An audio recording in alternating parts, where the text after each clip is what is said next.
All right, I think the last one I was talking about, of course, um, the positron, and of course the positron would bend to the left, right? In this image that we're looking at, right? It would bend exactly in the same direction as the alpha particle because it is positively charged. All right, so that's another type of radioactivity. Um, all right, but these were the first three that were discovered. Alpha particles were discovered much later. Um, and that's this I'm sorry, not alpha particles. Um, negative positive electrons, or also known as positrons, were discovered much later, and that's just also known as antimatter. All right, so that's all that is. It's a little antimatter, and the different materials or different radioactive substances, will sometimes produce positrons. All right. So this is just going into what I had already mentioned. An alpha particle, we now know we discovered this. It took a while. It took several decades actually, after the initial discovery of simply passing these things through an electric field or through a magnetic field.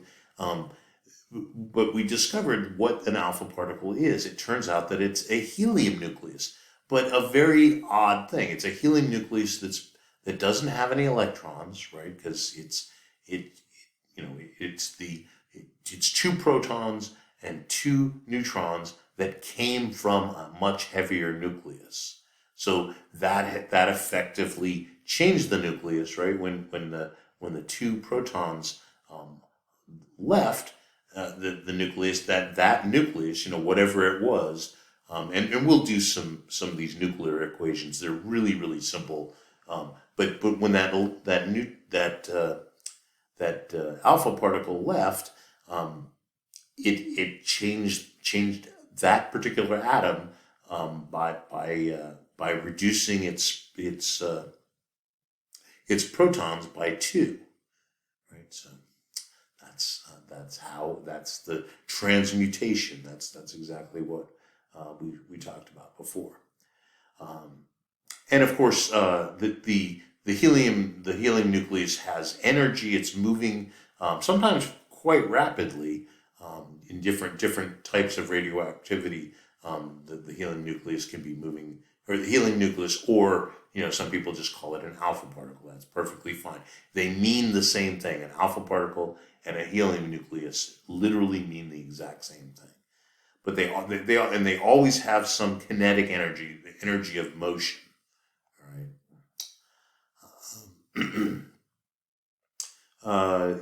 And let's see. They lose energy quickly during the interaction. Blah blah blah. Okay, and this is actually really important when we talk about you know radioactivity being harmful to human beings. So an alpha particle. I mean, I've held little tablets of alpha source. They're called alpha sources. Where, you can hold them in your hand because they basically, most of these alpha particles are blocked just by clothes. They don't really get through. So even like a piece of paper or something, a couple of pieces of paper, just normal writing paper, nothing special, will block these alpha particles. Because one of the things about them, the reason that they're blocked so easily is because they're huge. Like, I mean, they're not huge in the sense that you can just look at them and see them. But a helium nucleus, right? That's a pretty big thing, compared to, for example, the next one, which is the beta particle, or the positron. Those turn out to be really tiny, and therefore they can pierce through more than just a few pieces of paper. So they don't normally penetrate lightweight material, paper or clothing, as I just mentioned. But if they're ingested, okay, so this is one of the things you don't want to you don't want to swallow something that is an alpha emitter. It can do incredibly bad things to living tissue, and that's because of its, most of these alpha particles are moving at really really large. It would be like um, like what a bowling ball does to bowling pins, right? Imagine the bowling ball would be the alpha particle, and the bowling pins would be, vital cells in your body. You don't want that thing plowing through those vital cells and causing them not to work. I kind of like my cells working the way they're supposed to, and I imagine you do too. All right. The other thing is, and this is actually kind of interesting, and people are not aware of this. Is over just a short amount of time, these alpha particles, because they're positively charged, there are often free electrons, roaming about in the air, or wherever these things happen to be, and that'll actually it just picks up a couple of the alpha particle picks up a couple of electrons, and now it's just neutral helium. In fact, this is a really important point that I always like to make.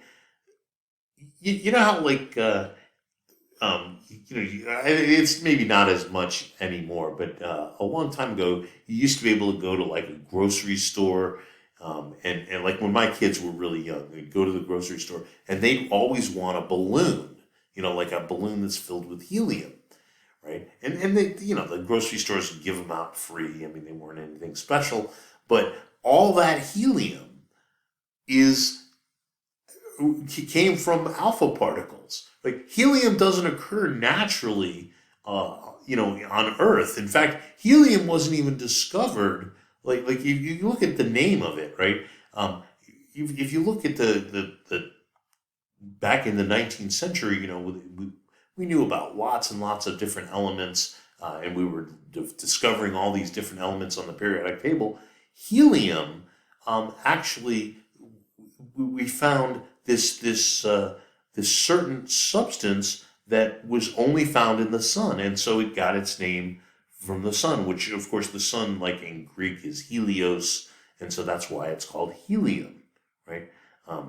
So you don't find helium naturally on the Earth, and so the alpha particles are really where we get the helium. All right,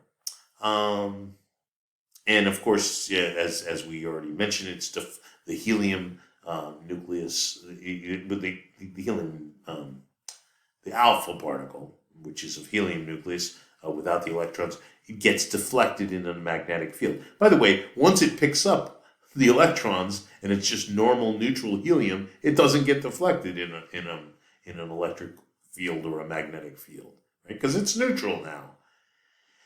All right, let's turn to the beta particle. All right, so the beta particle is just an electron, but it's not.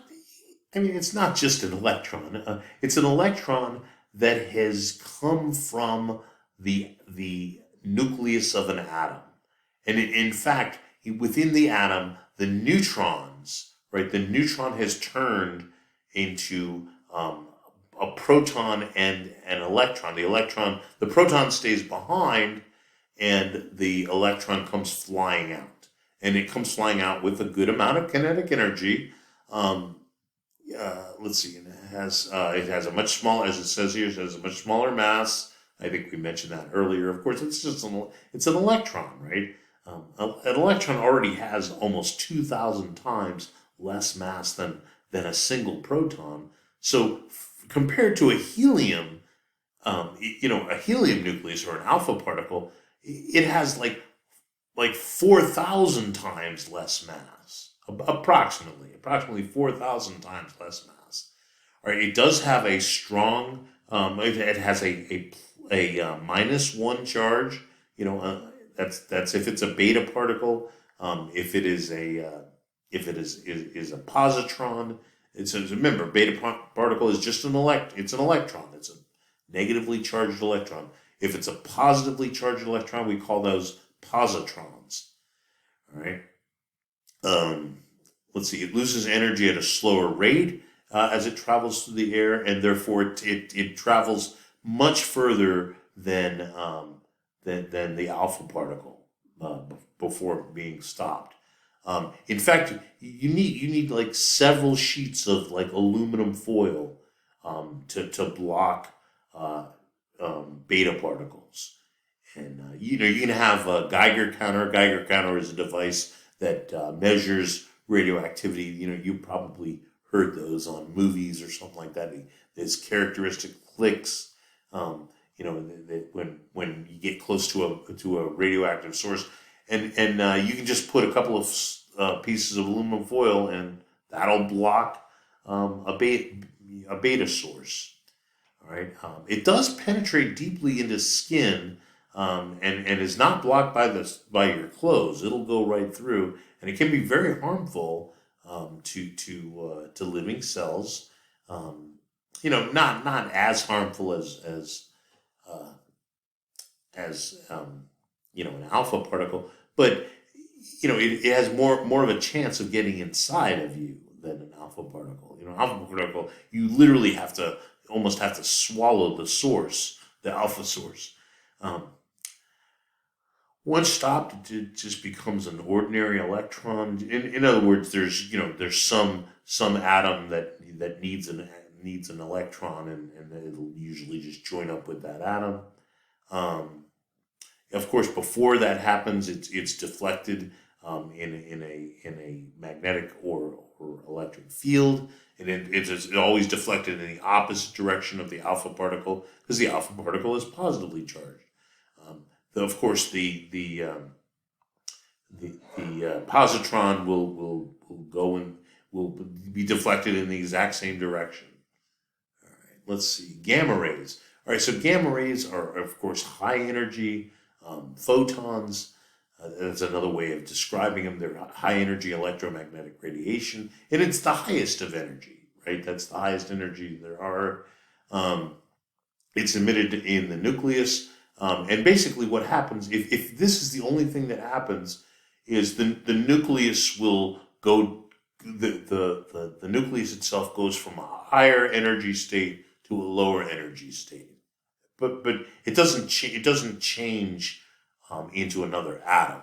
It stays whatever atom it is. If that's the only thing, if it's just a gamma it just radiates gamma rays. Let me think. I'm trying to think of what are some sources of that. I'll look that up. All right. Is much more harmful than alpha or beta particles. You don't want gamma.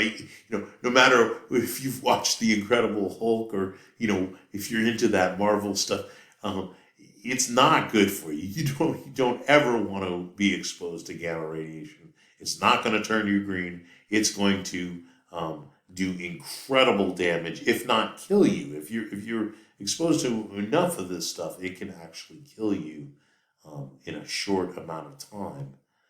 If the intensity is great enough. So it is energy. It is the highest of energy as far as the entire electromagnetic spectrum goes. It's more energetic than X-rays and more energetic than which in turn are more energetic than ultraviolet, which is more energetic than visible, which is more energetic than microwaves, and which are more energetic than radio. Radio waves are the least energetic ones, but gamma is the greatest. And again, it passes right through a magnetic field or an electric field like there's nothing there. All right, let's see. Which of these is the nucleus of a helium atom? Of course, that's an alpha particle. There we go.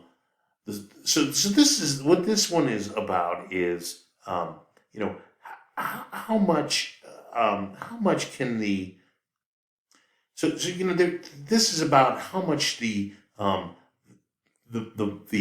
strong nuclear force which is a short, very short range force